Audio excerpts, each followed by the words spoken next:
Okay, so this is another request video from the CGtalk member here, Daft57, David Morgan. He was having problems modeling this Norman helmet. The good old Normans, savages.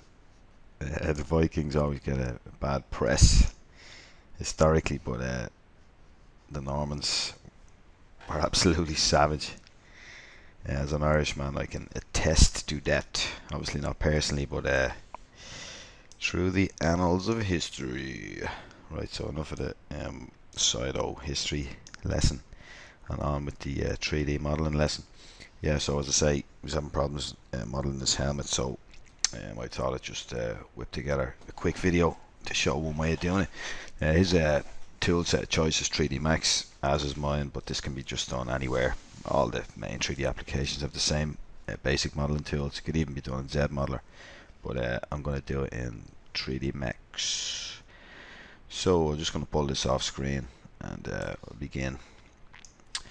So I've just go Z'd over the demo head from Lightbox down ZBrush, and just scale it up to real world size, which is about 300 millimeters, sort of, you know, from the top of the head to the chin or thereabouts.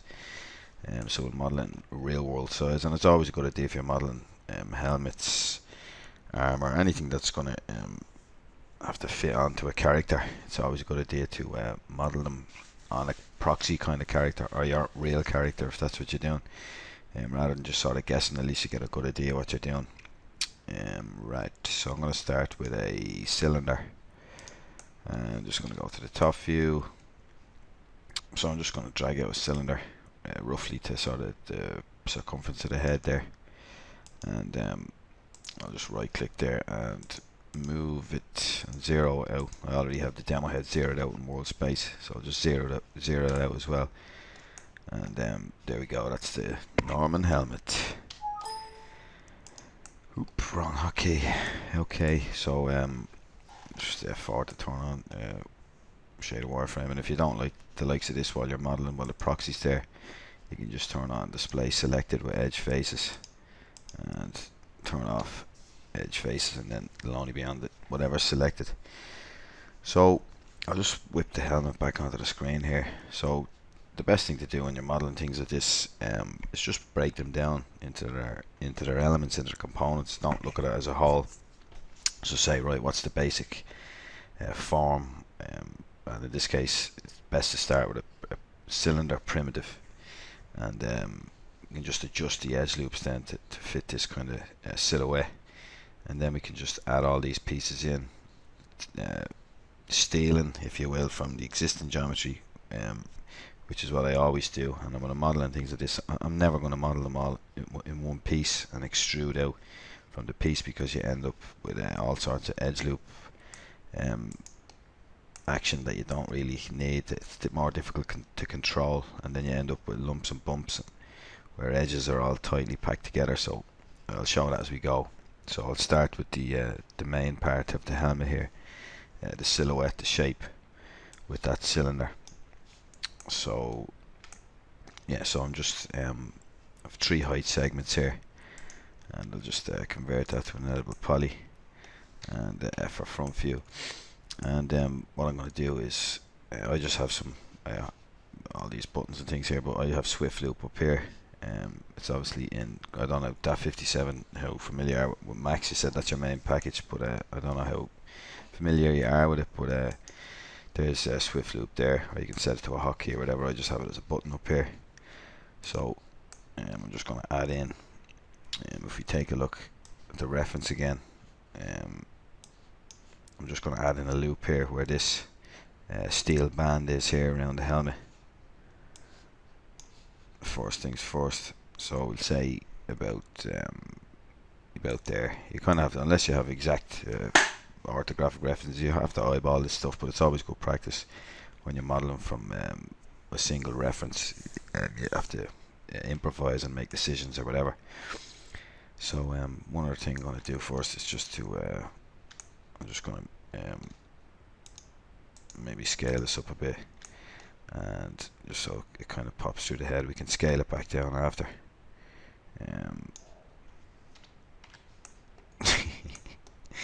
So I'm gonna just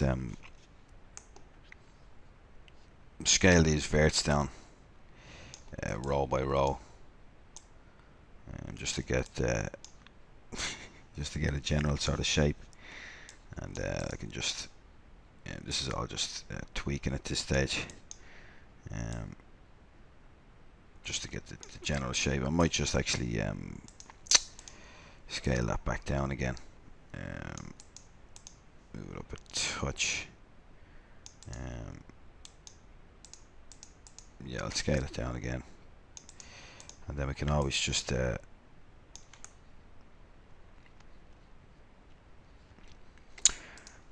no, actually what I'm going to do, I'm going to scale it back up and then I'm going to be using FFD modifier later on to get the final shape of the helmet. So don't worry about how weird it looks here.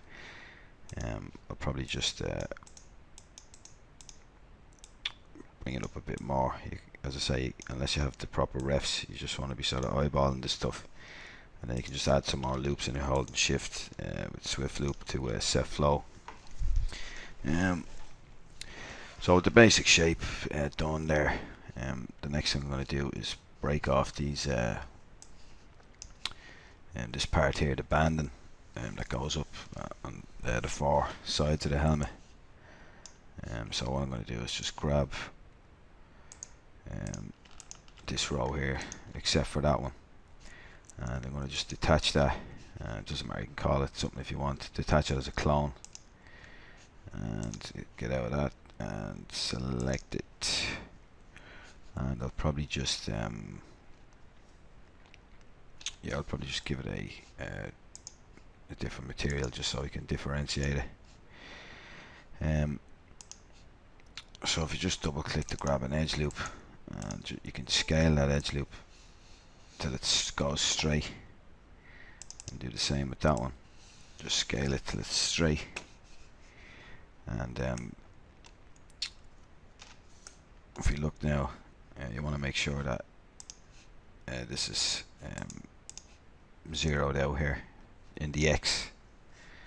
And what I'll probably do is just scale it a bit wider. Maybe that'll do. And now that we have that geometry, you could also do this with the topology tools, but I always like stealing geometry off existing geometry where I can. So with that part done there, we only have to create that once, because we can just shift clone it, rotate it, and get the other three. So next, I'm actually going to just hide that now because you don't really need it. And I'll select this again, and Control A, select all the faces. And before I do that, actually, I'm just going to select the top. Go to the left of the right view, and I'm just going to shift drag it into the center there somewhere. We can worry about that later on, what detail we want to add there. You can either join these four together as a continuous piece of geometry, or just add a little cap like a cylindrical sort of detail just to cover that up. Right, with that done, back to face mode, Control A to select them all, and just down to extrude, local normal, and just zero it out and select the thickness you want. So select something that you think looks good, and just remember this 0.33. So that is good, and we'll just leave that for the moment. And back to the main helmet, and this band is a little bit thicker, so just select the face and then shift select on a ring or a loop to select all the way around. And I want to detach that as well as a clone, and I'll pick that one now, and that same material I'll just apply to it, just to, as I say, differentiate it. And now just Control A and extrude, local normal, and then we can just put in our 0.33 just to get the same thickness as that one. So that's good.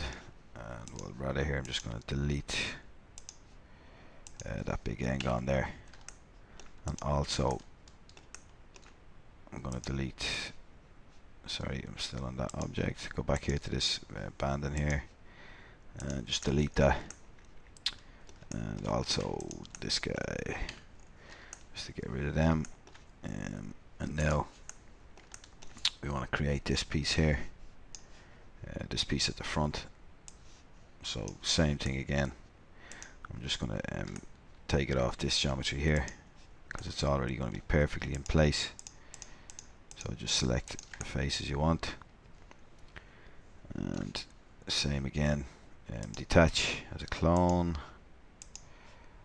and select that one. I'm just going to move it slightly down, maybe halfway. I could have just selected the double click, select the edges, and just line them up. Could have just selected the top edge, but it doesn't matter. Right, so line them up, and then same again, Control A in the faces, extrude, local normal. It's already set to 0.33 because it was set for that object, so that will take that thickness there, and that's good.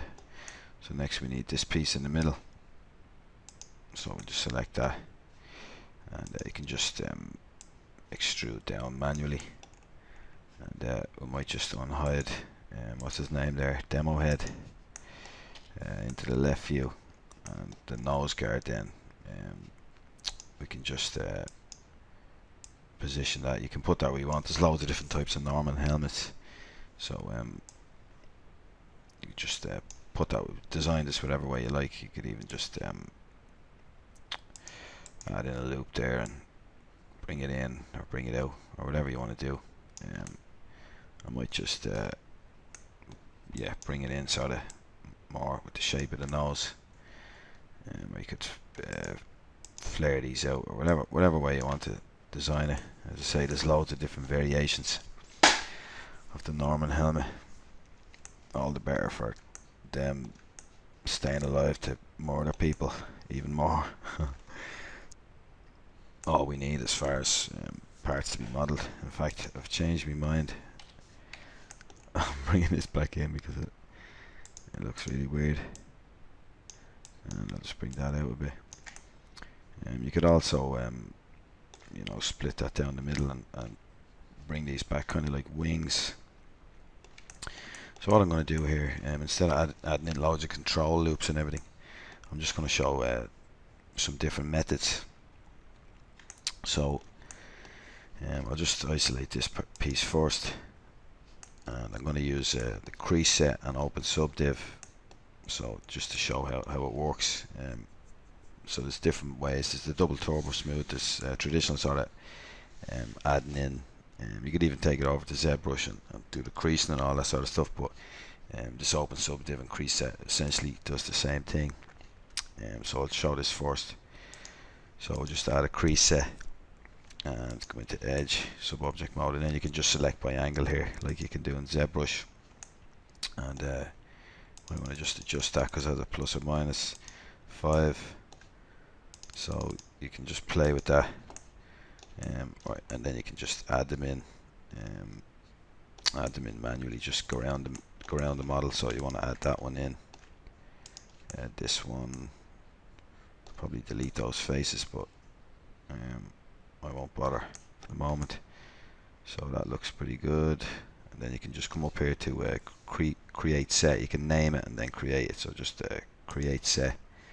And now if I select these edges, hang on a sec, it didn't actually create it. So create set, and oh sorry, yeah, the crease set, the display there. So we can just delete that one. So you can change the color here, the edges, if it's not suiting you, to whatever you like. It's quite difficult to see. And then if you just add an open subdiv modifier on top, put up the iterations a couple of times. You can turn on, yeah, island displays on by default. Back to crease set, and then just increase crease set here, and you can see what it's doing. So the likes of this here, you know, this is kind of creasing is always it's never going to be sort of, I don't know, as solid I suppose as physical edge loops, control loops added in. So you can just bump this up a couple of times for a better effect, but way higher geometry, but it's not really geometry. But at some stage, depending on what you're doing, you might have to convert it to geometry, so just be aware of that. Yeah, so you can just check around the model and see, for instance, these don't have creasing, so you can sort of interactively do it. So if I just select these ones, and these ones, they're still yellow, so they're not part of the crease set, and then just right click here and add selection to set, and you can see there they popped in. Same as ZBrush when you're using the crease, ZModeler crease function to kind of interactively do it. So that's one way to get you know, to get a nice smooth subdivision surface without adding in loads of edge loops. Now you can still add in edge loops. So if I come back down here, display end result, and then say you'll just swift loop here, it's going to tighten up the edge, but you'll also see that you have to rejig. Back to edge mode, you have to rejig some of these. So we would have to go and select that edge, right click and add that back into the set, and the same with this one down here, and that'll sharpen that corner up. You can see there it's much sharper than that one, but I'm just going to undo this back to where it was, and that is that part. So I will get just going to hide this demo bloke again, and now I'll show the double TurboSmooth. So double TurboSmooth relies on smoothing groups. So if I just select that and then shift select to get the loop, and then first I'm going to control A and just clear all the smoothing groups, and then select that ring again and say set that to 1, and select these, and I'll just set them to 2, or else you could set smoothing groups by angle as well, but there's not much to do in this, so I'll just leave it at that. And then add a TurboSmooth, check smoothing groups, and then just add another TurboSmooth, and you can bang a couple of iterations on that as well, and that's what we get. So you get similar sort of results here to our open subdiv. So it's just two different methods, and that can just get a TurboSmooth, because it doesn't really I don't really have to add any control loops or anything into that base object. So that's essentially the main parts all created. So for the rivets here, you know, there's different methods of doing this. Max, there's the placement tools, there's the paint, what are they called again? Yeah, the placement tools are pretty new. You can just snap things around your scene based on the normals. Then there's the object paint, that's part of the graphite tools. Then there's scripts like Advanced Painter, and there's different ways. You could do arrays, you can do path to form, and then snapshot it. So there's loads of different ways of doing it in Max, but my preferred way these days is just to, let's say for instance, I'm going to take this piece here, solo it out, and what I'm going to do is just, I'm going to clone this as a copy, and then just re-isolate that. And the reason I'm cloning it is because I want to keep the original when it goes over and back. Now you'll see in a minute why I'm doing it, but it's a good idea, the same way as working in ZBrush, just to duplicate or clone things, just so you have the original there. So I'm going to just use this as a template to put the rivets on. So I can just turn off eyes align display and just collapse that. You don't have to do this, it'll preserve the modifiers, subdivision modifiers going to ZBrush, but I'm just going to do it anyway. Right, so here we are in ZB. Just turn on X symmetry and BI, and then the model key and M. I like this one. There's loads of different ones to choose from. So I'm going to choose this one for the rivets, and I'm just going to start drawing them out. So I'll just have a look at where they are. So 1, 2, 3, 4, and then one in the middle. So you can just drag it out, and if you hold control when you're dragging out the insert mesh brush, the size of your brush will be the size of the dragged out insert brush, and this is good when you want to consistently size things, so it'll always be the same size. Just hold control. So I'm just going to put one here and here. So now if we just split mask the points, and then we can just delete this, and now we're just left with these rivets, and just gauzy them back across. And now we have our original, and because we duplicated it and then deleted it before it came back over, and we just kept the rivets. There's other ways of doing this. You don't have to duplicate it, because if you leave it in the tool and come back from ZBrush, you can just press Ctrl Z a couple of times, and the original one that it overwrites when it comes back will be there, and then you can just delete it. But either. So there's the rivets of that. Now we could select this one here, and I'm just going to add TurboSmooth. You could do either there, crease set, or else just do it old school, and I can just well, not old school, but I can just add in a couple of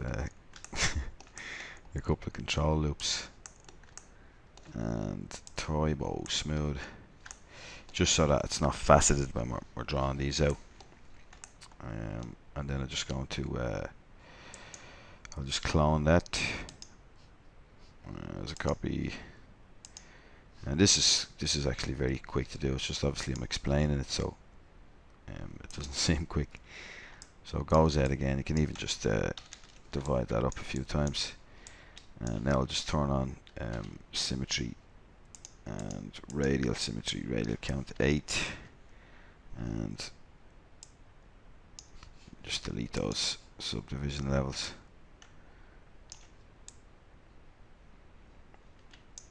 And let's say one there, one there, one there. I'm just gonna, where's the center? I'll probably put one there, and just one below it. Or actually what we can do there instead is just move and just Control Shift and just drag them down to duplicate them. But looking at it now, they'll probably be in the way, so I'm going to undo that and just come out a bit back to draw, and just come out a bit further so that I'm not hitting off. You could have brought the other piece in as well. So I'll just probably come out to here, hold control, and then same again, move, just drag down and Control Shift, duplicate them, and then I can just delete these ones in the middle. So clear the mask, and then I can just get rid of I can just say merge similar groups, and then back to draw, Control Shift click, and again, and delete hidden, and then go Z. So that should come in now. It sounds like it's gonna crash. Yeah, something weird there happened with go Z. So what I did was I just undid back to when that part was there and just go Z the whole thing across, so you can see it's all here. So it's another way of doing it. So all I have to do then is just select that element and just delete it. And then I'll probably just delete that one as well. And let me see, yeah, these ones here, So I probably should have brought over the referenced one just so I knew exactly what was going on. So an easier way of doing it probably is to just I'll just F3. I'll just take all these ones, and let me see. Use symmetry, bring them across, and just flip that, and we get them on that side then as well. And that solves that problem. So it's good that you know, you're kind of seeing all this, because it's the different ways of doing things, or if you encounter problems, you don't have to keep doing things over and over again. The more tools you know, the more ways you know how to fix things. So that's good. And lastly then, I'm going to just select this part here, and same thing again, I'm just going to clone it and go Z. And that was just because the ISO line display was on, but doesn't matter because it's just a template. And same thing again, I'm going to just turn on X symmetry, and one there, one there, and there, and one there, and that's good enough. And then I'll just go Z it across again. And now if I move it out of the way, you can see the original is still there, so I'll just do the same thing, select that element and delete it. And that's all of our pieces pretty much made. And the good thing about this is, if I just go back to this part here, and I'll attach these, and now the pivot point of this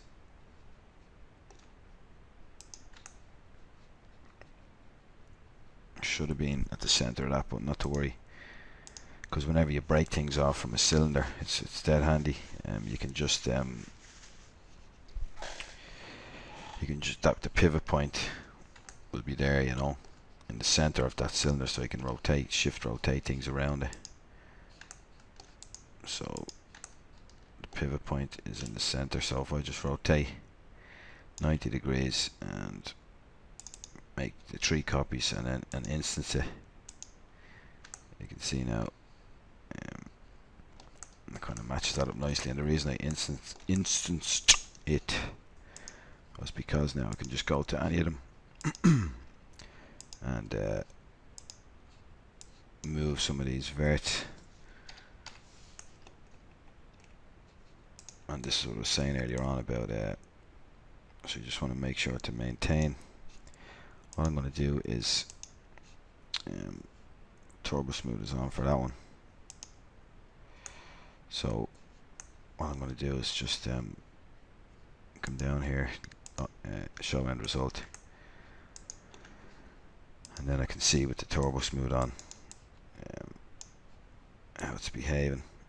So I could just kind of line them up like that by eye, and then what we could do, select this and select that N-gon in the middle, and then we can just detach that as a clone and select that clone, select the big face, and I'm just going to scale it out, and then I'll just extrude and bevel it up a bit, just to give us whatever whatever we like, and then I'll just throw TurboSmooth on top of that. And, you know, you can design that whatever way you like, or not design it at all. And if you see all these weirdy bits in here in the middle, not to worry, we just need to select that face there and just collapse it into a triangle, and then you could get rid of every second one here to give you quads there, but you can just check it yourself and see now that it's smoothed out again. And you can, as I say, you can do whatever you like with this, add more detail in,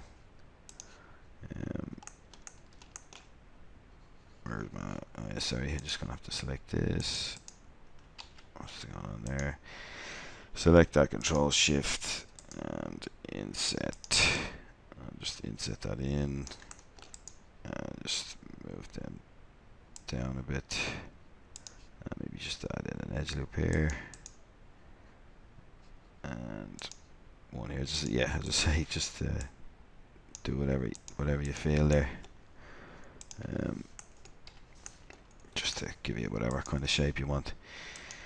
And so this is still these are still instances, so you could also do whatever you like here, move them in, or you could have joined them up. If I just go to the front, you can just make sure that you can grab these. Oops, you can grab these verts here.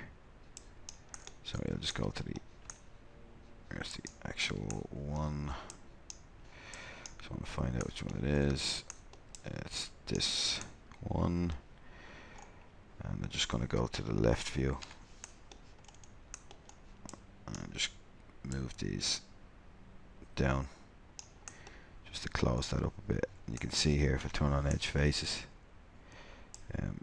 you also want to just maintain that thickness there, just to bring that in. It's difficult to see with the color, but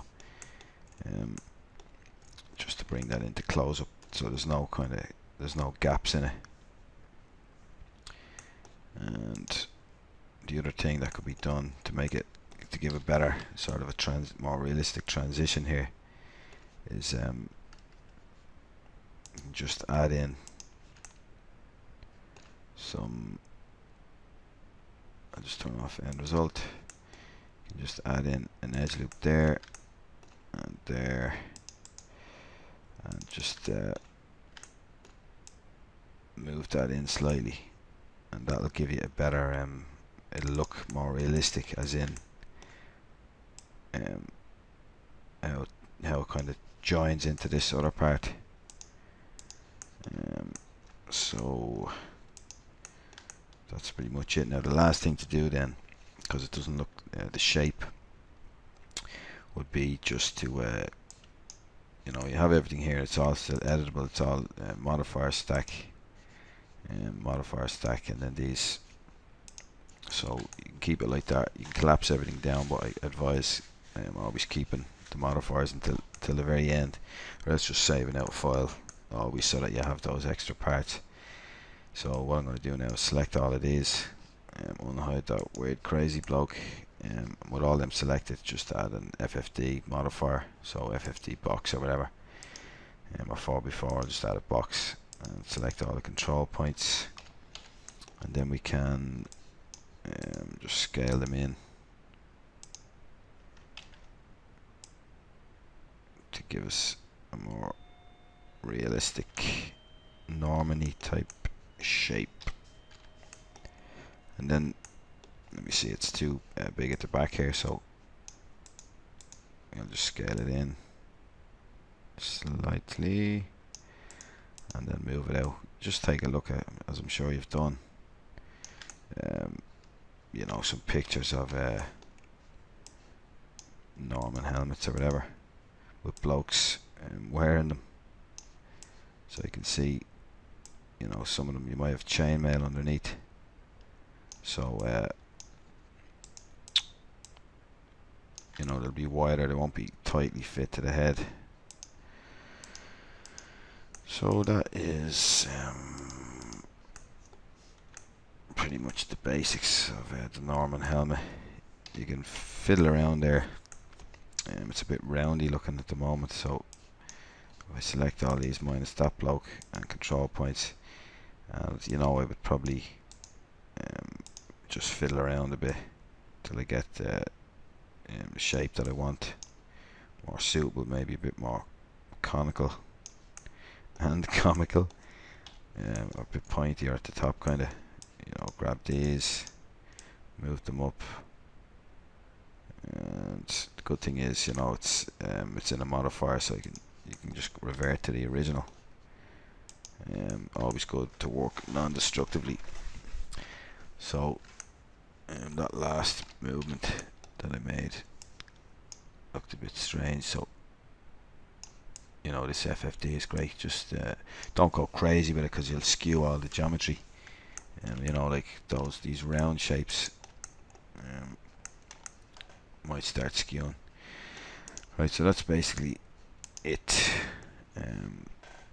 for this Norman helmet tutorial, and DAF 57. I hope it was helpful. Alright then, cheers, thanks, good luck.